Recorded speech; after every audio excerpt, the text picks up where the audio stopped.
কাতলাটা, ছোট কাতলা, ফেলি দাও। বাবা, কাঁট সাপ। 2 মাসের বেশি হয়ে গেলেও আমাদের পুকুরে জাল দেওয়া হচ্ছেই না। আসলে শীতকালও পড়ে গেছে, তেমন পুকুরে শীতের সময় মাছ ধরাটা অনেক কঠিন। আর সে তুলনায় যদি পুকুরে মাছ না থাকে জল অনুযায়ী, তাহলে আর জাল দিয়ে কোনো লাভও নেই। সেই জন্য জাল কিন্তু তেমন একটা দেওয়া হয় না।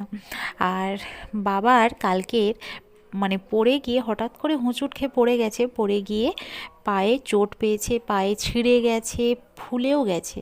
কিন্তু মা একটু জোরজার করছিল বলেই জাল হাতে নিয়ে বেরিয়েছে। সকাল থেকে রান্নাবান্না কমপ্লিট। আলোকে খাইয়ে দাইয়ে বাবা কিন্তু স্কুলে ছেড়ে দিয়ে এসেছে। খাইয়ে খাইয়ে দাইয়ে রেডি করে দিতে বাবা স্কুলে ছেড়ে দিয়ে এসেছে। আর বাবাই তো বেশিরভাগ সময় সাইকেলে করে নিয়ে ছেড়ে দিয়ে আসে। আর নিয়ে আসার সময়টা আমি নিয়ে আসি বেশিরভাগ সময়। তো মা স্কুল থেকে এসেই বাবাকে বকাবকি শুরু করেছে যে একটু জাল তো দিতে পারো। তো সেই জন্য আর কি জাল নিয়ে বেরিয়ে পড়েছে। তবে পই পই করে বাবা কিন্তু বলেছে, আজকে যদি পুকুরে মাছ জালে না মাছ পড়ে আমার কিন্তু কিছু করার নেই। তবে ভিডিওর শুরুতে তোমাদের বলছি না জালে কি মাছ পড়েছে কিনা, আদৌ মাছ পড়েছে কিনা।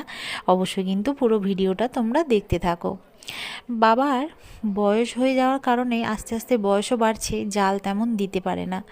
আমি ভাবছি আরও যখন বাবার বয়স হবে তখন কি হবে, আমাদের বাড়িতে তো কোনো ছেলেও নেই, আর জাল কে দেবে।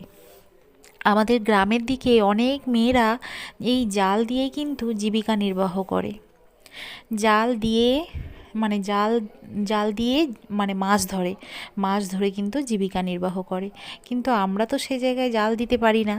ভবিষ্যতের কথা ভাবছি যে বাবার যখন বয়স হবে, বাবা জাল দিতে পারবে না, তখন কি হবে, পুকুরে কি আদৌ মাছ থাকবে?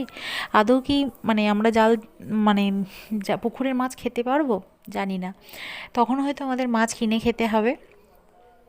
যাই হোক, বাবা কিন্তু মোটামুটি জাল পুকুরে ফেলে দিয়েছে, দেখা যাক। কিছু নেই।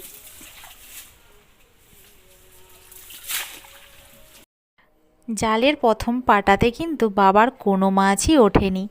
আসলে শীতের সময় মাছ ধরাটা কিন্তু এতটাও সহজ ব্যাপার নয়। যাই হোক, মাছ কিন্তু একটাও উঠলো না প্রথম পাটাতে।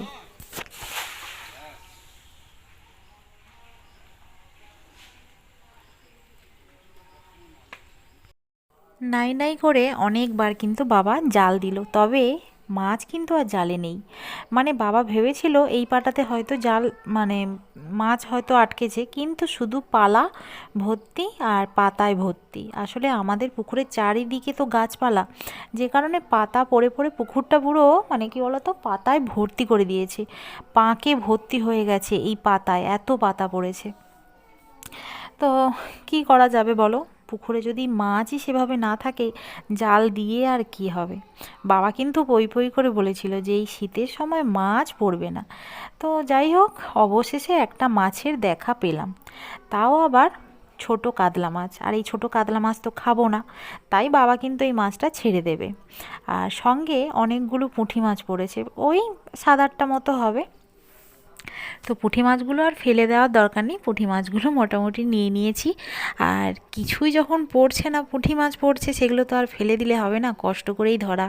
তো পুঁটি মাছগুলো ভেজে দিলে, কেটে ভেজে দিলে কিন্তু খাওয়া হয়ে যাবে। আর ছোটো মাছ খেতে আমি তেমন একটা পছন্দ করি না।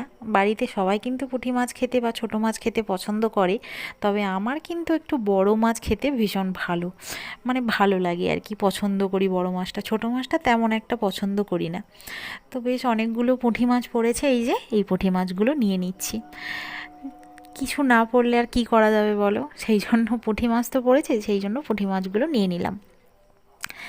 বাবার দেখা দেখি মাও আবার ছিপ নিয়ে বসে গেছে।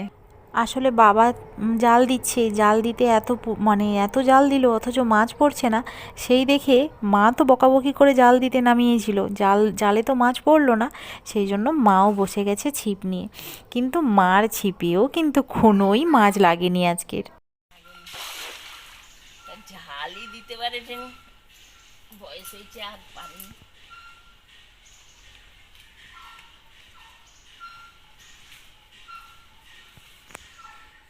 বোঝো ঠেলা, নিজেই বকাবকি করে জাল দিতে নামালো, জাল ফেলতে বাধ্য করলো, আর এখন বলছে বয়স হয়ে গেছে জাল দিতেই পারেনি। কি করবে বলো? আসলে সত্যি কথা বলতে বাবাও কিন্তু পারে না আগের মতো জাল দিতে। মা বোঝে, তবে কি বলো তো, বাড়িতে ছেলে থাকলে একটা আলাদা ব্যাপার, আর আমরা তো দুই বোন, আমরা পারি না জাল দিতে। যাই হোক, মাছ আজকে সত্যি কথা বলতে একদম পড়েনি, তবে বাবা অনেক চেষ্টা করেছিল, মাও শেষে ছিপ নিয়ে বসেছিল, কিন্তু আজকের আর মাছ তেমন পাওয়া হলো না। ঘড়ির কাঁটায় কিন্তু এখন একটারও বেশি হয়ে গেছে। এবার খাওয়া দাওয়া স্নান এইগুলোই হবে। আর স্নানের আগে বাবা একটু এই শুকনো ঘাসগুলো পুড়িয়ে দিচ্ছে। এখানে ঘাস মারা বীজ দেওয়ার পরে শুকিয়ে গিয়ে ঘাসগুলো একদম শুকিয়ে গেছে, যে কারণে এগুলো আগুন দিয়ে মানে ধোঁয়া ধরিয়ে দিয়েছে আর কি, আগুন দিয়ে পুড়িয়ে ফেলছে যাতে জায়গাটা পরিষ্কার হয়ে যায়, বাবার কোদাল দিয়ে কোপাতে সুবিধা হবে। আগের বছর, তার আগের বছর আমাদের এখানে কিন্তু মানে এতদিনে এই শীতের সবজি কিন্তু প্রায় উঠেই গেছিল। তারপরের বছর মানে এর আগের বছরটা, এর আগের বছরও তাড়াতাড়ি সবজি লাগানো হয়ে গেছিলো, কিন্তু এই বছরই অনেকটাই লেট হয়ে গেল। দেখা যাক কি হয়, বাবা কতদূর কি গাছ লাগাতে পারে, অবশ্যই তোমাদের সঙ্গে শেয়ার করব। তো চলো এখন স্নান খাওয়া দাওয়া সেরে তারপর আবার তোমাদের সঙ্গে কথা বলছি।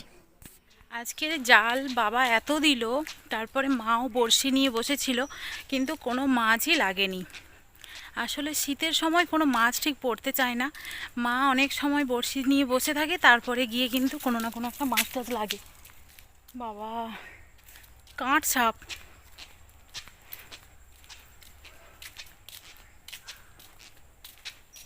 আর এই কাঁট সাপ ভীষণ ভয়ানক, এত লাফায় আর এত হয়,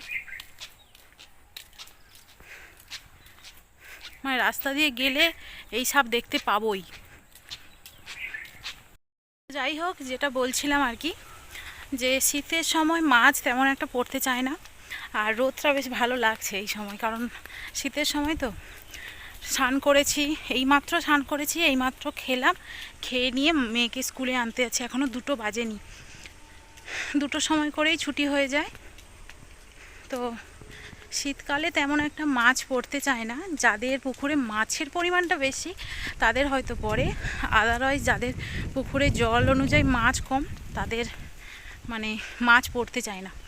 যাই হোক, আজকে ব্লগটা এতটাই, ভালো লাগলে অবশ্যই কিন্তু লাইক করো, আর চ্যানেলে যারা নতুন আছো তারা তাড়াতাড়ি সাবস্ক্রাইব করো। দেখা হচ্ছে আবার কালকে নতুন কিছু ব্লগ নিয়ে। সবাই ভালো থেকো, সুস্থ থেকো। আজকের মতো টাটা।